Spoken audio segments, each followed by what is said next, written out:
वैसे ही वाणी जागृत हो गई। बोल भक्त भगवान की। ध्रुवलाल की वाणी जागृत हो गई, ध्रुवलाल बोल पड़े। और जब ध्रुवलाल बोले तो ध्रुवलाल ने भगवान की स्तुति की। स्तुति कैसे की है? नमो राम दयाल, नमो जगदीश दयाल, नमो अशेष अलेख, नमो सुर मुनि प्रतिपाल, नमो अनामनाथ, नमो संतन हितकारी, नमो सब इज ईश, नमो निर्गुण गुणकार, नमो अरुण अनूप, नमो सर्वभूप उजागर, नमो वीर रजधीर, नमो भवसागर तार। हे परमात्मा, आप तो भवसागर से उतारने वाले हो। भगवान ने कहा लाला, हम तेरी तपस्या से बड़ी खुश हैं, तू वरदान मांग ले बेटा। ध्रुवलाल बोले हम वरदान तो मांगेंगे ही नहीं।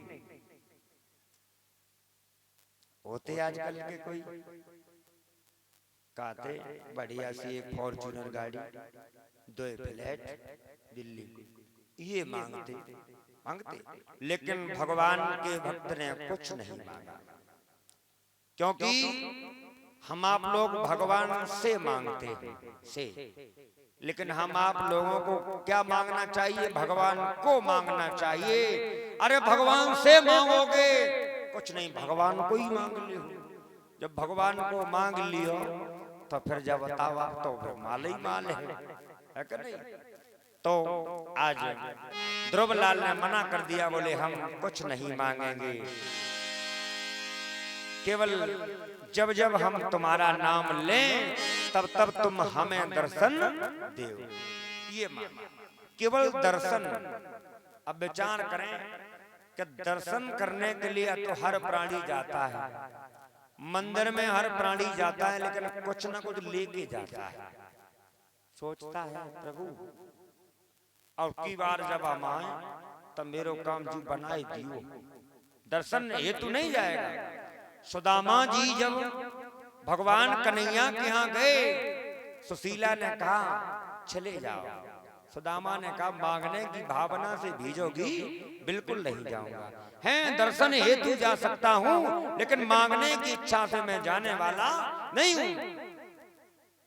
तो आज ध्रुवलाल ने कुछ नहीं मांगा। भगवान ने कहा जाओ ध्रुवलाल, तुमने हमारी तपस्या की, हमारी आराधना की, वंदना की, हम तुम्हें 2 वरदान देते हैं। ऐसा पद देंगे जिसकी प्रतीक्षणा सप्तर्षि और ग्रह तारा करेंगे, और तुम ध्रुव तारे के रूप में जाने जाओगे, और 36,000 वर्षों तक तुम राज्य का सुख भोगोगे। ये वरदान भगवान ने दिया। वो सच्चे दरबार की, क्योंकि जो देता है तो बिना ही मांगे दे देता है क्या नहीं? आज ध्रुवलाल को 2 वरदान मिले। जब मांगे नहीं तब धीरे धीरे समय आगे बढ़ा। ध्रुवलाल अपने धाम आए। धाम जब आए तो ध्रुवलाल सुनीति के पास न जाके सर्वप्रथम सुरुचि के पास गए। क्यों गए? यहाँ पर विचार करने की बात है। सुनीति मैया के पास जा सकते थे, लेकिन सुरुचि के पास गए, लेकिन वो मैया सुरुचि, उसको भी बहुत बड़ा पछतावा हो रहा है। मैंने एक छोटे से बालक को वन में भेज दिया। ध्रुवलाल आए, सर्वप्रथम सुनीति के पैरों को छुआ, सुरुचि के पैरों को छुआ। आज सुरुचि ने गले से बेटे को लगा लिया, रोने लगी, लाल मैंने तुझे वन में भेज दिया, मुझे माफ कर देना। ध्रुवलाल ने कहा मैया, अरे सबसे बड़ी गुरु तो तू ही है ना।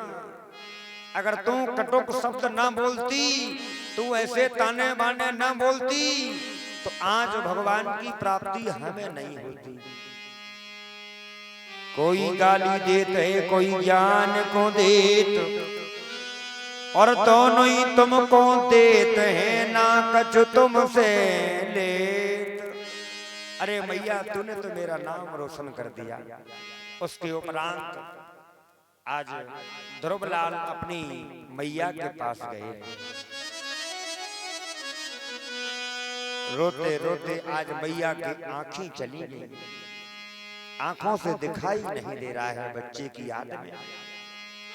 आज बच्चे की आहट, बच्चे के चलने की आहट मैया पहचान गई, मेरा बेटा है। अरे मेरा बेटा आ रहा है। ध्रुवलाल गए, माँ मैं आ गया, तेरा लाल, अरे मैं आ गया हूँ। अब मैया को दिखाई नहीं दे रहा है। आज ध्रुवलाल ने मैया से जैसे ही हाथ लगाया तो मैया की आंखें पुनः वापस आ गई। वो सच्चे दरबार की क्यों? भक्त जो होता भगवान का, वो स्पर्श जब किसी को कर लेता तो वो भी भक्त बन जाता है। आज मैया कहने लगी, बेटा रो रो के आंखें सूज गईं, लेकिन जैसे ही ध्रुवलाल ने हाथ लगाया मैया पुनः जैसी की तैसी हो गई।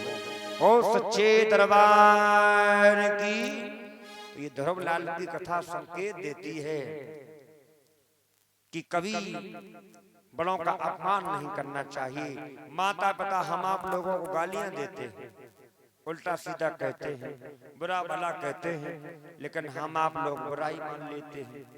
माता पिता के शब्द कटुक जो भी होते हैं वो किसी वरदान से कम नहीं होते। बोलिए सच्चे दरबार की। आइए दोबारा हरि नाम कीर्तन हो जाए, बहुत देर हो गई और पाए भी वैसे हो गए होंगे बैठे बैठे, तो फरारे अरारे करो चाहो तो कर लो, ठीक।